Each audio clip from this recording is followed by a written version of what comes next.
অবশেষে স্বাধীন ফিলিস্তিন রাষ্ট্রের পক্ষে জাতিসংঘে প্রস্তাব উত্থাপন করেছে ফ্রান্স ও সৌদি আরব। শুক্রবার নিউ ইয়র্কে জাতিসংঘ সদর দপ্তরে অনুষ্ঠিত ভোটাভুটিতে ১৪২টি দেশ প্রস্তাবের পক্ষে ভোট দেয়, আর বিপক্ষে ভোট দেয় মাত্র ১০টি দেশ এবং ভোটদানে বিরত থাকে ১২টি দেশ। আগে থেকেই শোনা যাচ্ছিল ফিলিস্তিনকে স্বীকৃতি দেবে ফ্রান্স, বেলজিয়াম ও স্পেন সহ ইউরোপের কয়েকটি দেশ, কিন্তু তাদের এই উদ্যোগ নিয়ে যথেষ্ট গুঞ্জনও ছিল, কারণ ইসরায়েলের কূটনৈতিক তৎপরতা ও যুক্তরাষ্ট্রের প্রভাবে তা ভেস্তে যাওয়ার আশঙ্কা করছিলেন আন্তর্জাতিক বিশ্লেষকরা। তবে ফ্রান্স ও সৌদি আরবের এ ধরনের উদ্যোগে এখন আশাবাদী বিভিন্ন মহল।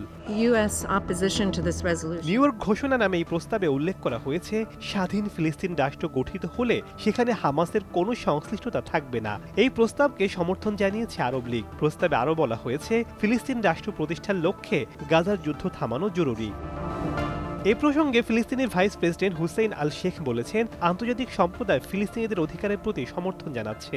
এছাড়া প্রস্তাবটি এমন সময় পাশ হলো যখন দেশটিতে অমানবিক হামলা চালাচ্ছে দখলদার ইসরায়েল। শেখ সাদি মারজান, সময় সংবাদ।